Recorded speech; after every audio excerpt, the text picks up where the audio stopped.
Hi, everyone. Welcome to the Her Business Elevated podcast. I have an awesome guest with me today. She's going to be talking about some things that I'm currently going through and that many of us are. And her name is Vika Teicher. She is a certified health and wellness coach and nutrition consultant. She helps women navigate midlife with a focus on hormonal balance, brain health, weight management, and this overall perimenopausal wellness. So I am excited to hear what you have to say and how you're going to help us today, Vika. So welcome to the show. Thank you. Thank you for having me. You're welcome. Thank you for being here. And I'd love for you to just kind of tell us who you are, share about what you do for a living. I know that you started Peri Godmother, so tell us how that got started and then what led you to kind of focus on supporting women in midlife. Yeah. So I am a wife and mom of 2 teen boys living up here in Berkeley, California, just a little bit north of you. I had my babies late in life, 39 years old and 41. So I kind of went straight from the hormonal soup of pregnancy and breastfeeding right into perimenopause. So although I didn't know it was perimenopause, I didn't even know I was dealing with postpartum depression. And then later something called PMDD, premenstrual dysphoric disorder, which is like PMS on steroids. I later got diagnosed with that a few years after my second child was born because really my hormones just never settled down again. And I didn't have this at all through any of my earlier years going through puberty and in my 30s and early 40s. This all seemed to come about right around my early 40s after my second child was born. Yeah. So I was launched in early to this perimenopause. Yeah. So I love that you said you went ahead and you got your diagnosis and you knew from that point forward what to focus on and how to get better. And so many of us we have question marks. We don't know. And so when we find out what's wrong, what's happening with our hormones and just being educated about what's going on with our bodies, the more information we have, the better we can live our lives and be happier. And I know so many women, they kind of hit that emotional wall during midlife and don't always recognize what's going on. Why do we feel the way we do? And that it's really connected to the shifting in our bodies. So help us understand what happens during this life stage from this mind and body perspective. Yeah. So, I mean, I, like many others in this stage of life, was having a myriad of symptoms that I didn't quite know was all hormonally based, but it was extreme moodiness and irritability, fatigue, headaches, just feeling overwhelmed and sort of a lower stress tolerance. So lots of little things, especially a mom with 2 little kids, my cognitive load was pretty heavy. So I had trouble concentrating, just all these new things. I went to the doctor, the gynecologist, and she first, she did describe PMDD to me, but the offering for that at the time was oral birth control pills or a standard antidepressant, neither of which was appealing to me at the time. I was concerned about side effects of oral birth control. We have a lot of cancer in our family. And I also had concerns about the antidepressants. And so I decided from there to make all of the maximum diet and lifestyle changes I can make to just optimize my health. And so I went back to school. I studied nutrition. A few years later, I studied health coaching to get more of the lifestyle aspects. And I really did everything I could to give myself an anti-inflammatory diet and lifestyle. And that really took the edge off, which worked for a while until more recently in my later perimenopausal years, when I decided to go back to my doctor and talk about safer versions of hormone support. Okay. So all of this navigation of my different diagnoses over the years and interacting with the medical system made me realize that there was a big gap. I just wasn't given enough information. I wasn't given enough options. And I have been in it for a long time. It's been 15 years and counting in perimenopause. And so I've, acquired a thing or two from my own experience. But I decided to focus on perimenopause because really it was my biggest pain point. why I became your Peri Godmother, which is the project that I started, is I felt like I really needed to step into a role, almost like a character, to shout from the rooftops that this is a really important topic and we need to become aware of it. And so she, your Peri Godmother, with her funny dress and her wand and crown, she was brave and not shy, and she was willing to go out there and talk about, this is a really important conversation that we need to have and we need to build community around. So that's how your Peri Godmother was birthed. I love that. And I love that you took action and you said, this needs to be talked about more. This needs to be a discussion point because it's a pain point. And many women we've suffered in silence for many years, going from doctor to doctor. We become sort of our own gurus in Google and now ChatGPT, trying to figure out what's happening with our own bodies. And we need support. And so I talk on the show to businesswomen and entrepreneurs. And as we're working so hard at our projects and our passion projects and businesses, we're also going through changes and figuring out how can I sustain what I'm doing as I'm going through these hormonal shifts. I don't feel the way I did 5 years ago, right? So things are just so different now. And you talk about your second act and how you embrace it with grace. And I love how you worded that. So what are some things that you do? You talk about some rituals, things you do that help women feel, or that help you feel nourished. And maybe we can take some ideas from you. Yeah. And just going back to your midlife question, and I know your audience, these are powerful women and as entrepreneurs and wanting to do big things in the world. And it's so important to just acknowledge that things are changing. Yeah. Our sleep is changing. We're having these new symptoms. We just keep trying to plow forward, but it's really important to not suffer in silence and not suffer alone. So because, just to name, all kinds of changes, it may be sudden joint issues. Inflammation can play a part in any part of our body, but we could have real significant cognitive changes that interrupt our concentration, and it can be, quite debilitating, and make starting a business or, having a high powered position super challenging. And there are some women who leave the workforce because of their perimenopausal symptoms. So it's so important to become aware of this and to do, everything you can. So what I wanted to share is I teach workshops to women in the area, 6-week workshops, sometimes they're 4 weeks. And what we're doing in these workshops is we're building community. Mm-hmm. We're sharing information, but we're also within that context, disclosing our own, pain points and what we're going through and what we've found helps us, because there's so many ideas and there's so many expressions of perimenopause. So I created this acronym called ABALA culture. And this embraces the mindset shift, the perimenopausal mindset shift that we're invited to go through so that we can prepare for the second act of life, our menopausal years, so we can thrive. So what is ABALA? So A is acceptance. This is step one. Accept that this change is inevitable. We are not going back. Some things are going to get harder and some things will get easier. Some things will get bigger. Some things will get smaller. And I'm referring to, all kinds of things, right? Physiological things. Exactly. Thoughts. Yeah.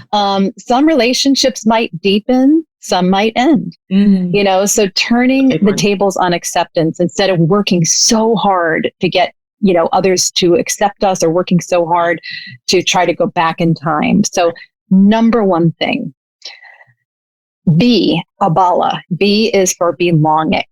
Can we belong to each other as a community? Belonging. And I'm not talking about fitting in, because we're not fitting in. We're not going to try to fit into our old genes. We're not going to try to fit into this old concept of what it is to be a woman. Right.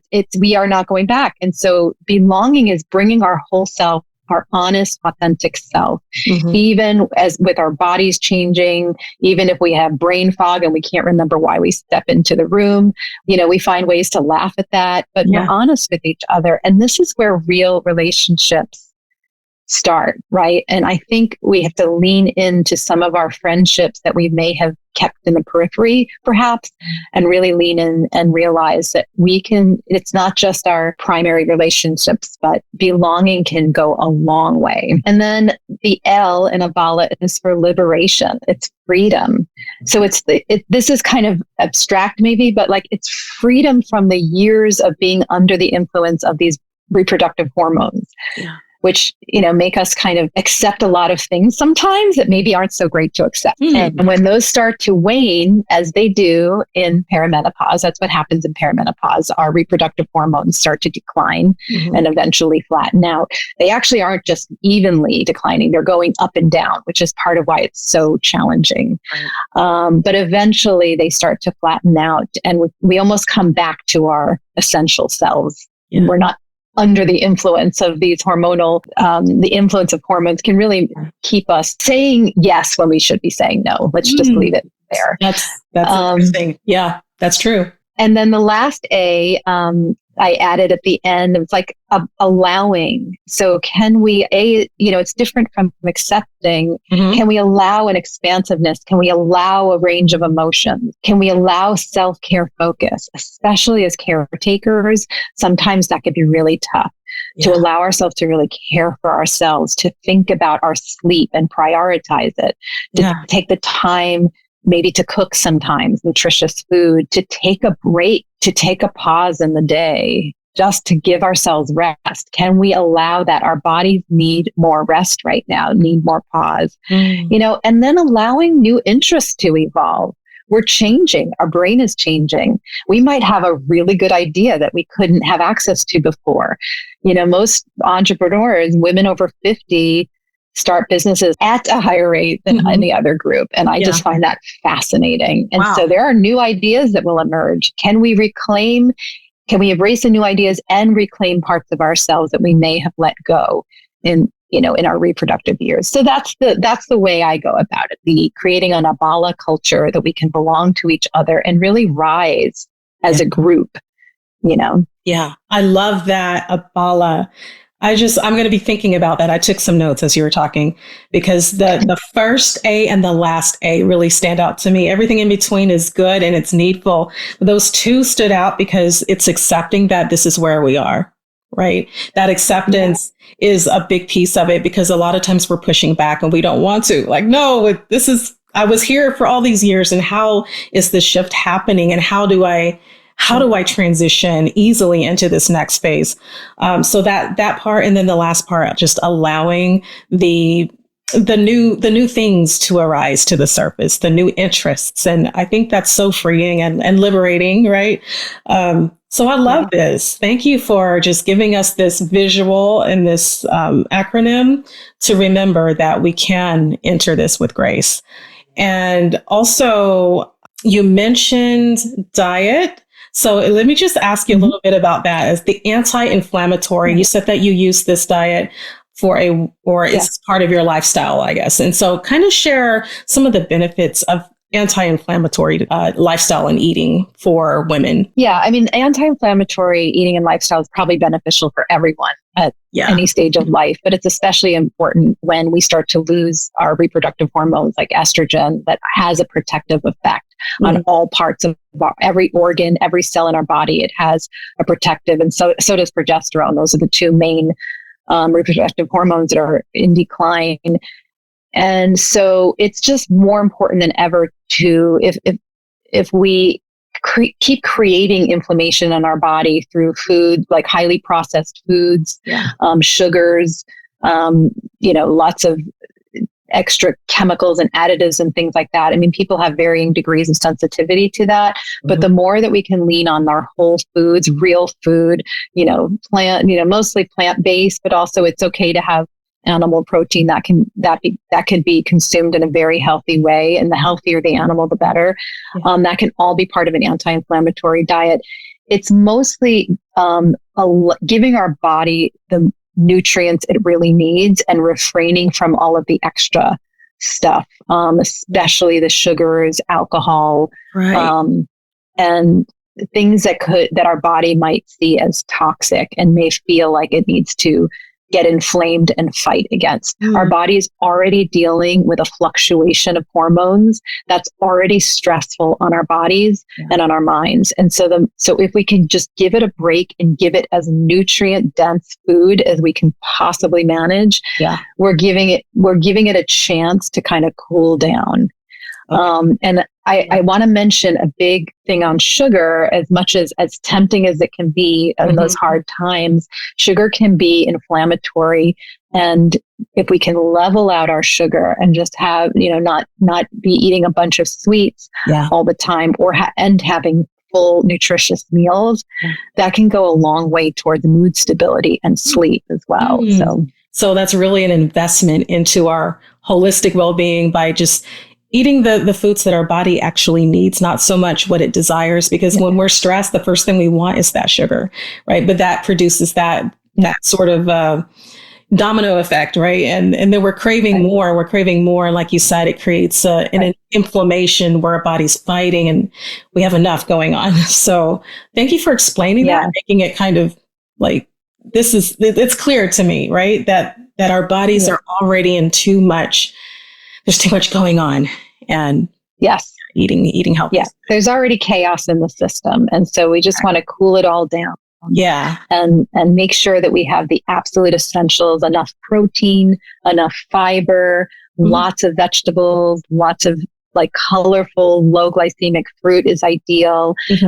Sufficient water. And that's a great foundation to start from the food, and you get a chance every time you eat something, you have another chance to do it over again. So don't look back. If you had the wrong thing in the last meal, don't let that affect the next one. Yeah. I love that you say there's grace, right? We're giving our bodies grace, but we're also giving ourselves grace when we're not doing the right thing, right? And we can start over the next day. And so that said, we've talked about diet, we've talked about mindset. Like, what final piece of encouragement would you give to a midlife entrepreneur who wants to feel at home in her body again? I love that idea of how to feel at home in the body, right? And so I think about, like, what is home really? Is it an actual like house that has to stay fixed? What if we think of it as we're going off into it's like a houseboat or something? We're going into these fluctuations, these tides. Sometimes it's a low tide of low hormones. Sometimes it's a high tide of, but to feel at home, we get to know what it is that we have right now in front of us, and how can we meet whatever it is that we wake up with. Yeah. So it's inevitable that perimenopause will affect your sleep. So if you wake up and you've only had 6 hours of sleep because you were waking up hot or anxious or whatever, what's left there? Well, what's left is acceptance, right? I'm home, even though I didn't have a good night's sleep. Like, this is my body. This is my home. My body needs nutrition right now. It needs hydration. It needs protein. It needs fiber. It needs sunshine, movement. It needs positive thoughts. Yes. It doesn't need me to be worried about not having the perfect night's sleep. And so it's constantly accepting whatever it is. If you're having a hot flash, home is accepting that hot flash. Wow. Home is laughing about it and moving on. Yeah. Sure, treat it. If you want to get, hormones and whatever you want to do to treat it, that's fine. You shouldn't have to suffer in silence, But when these things happen, home is just feeling like, yes, this too belongs. Yeah. This too, this mood, this feeling, this sensation, this craving, this also belongs because I'm going through change, and this is my body, and I'm home with my body. So that's how I would answer that question. I'm home with my body. I love that, because that acceptance, the acceptance of just, this is where I am. This is what's going on. You said to just be kind of lighthearted about it, because it is a phase. It is a phase of life that we're going to go through, and just accept it and enjoy the season the best we can. And I love that we can feel at home in this body that we're given.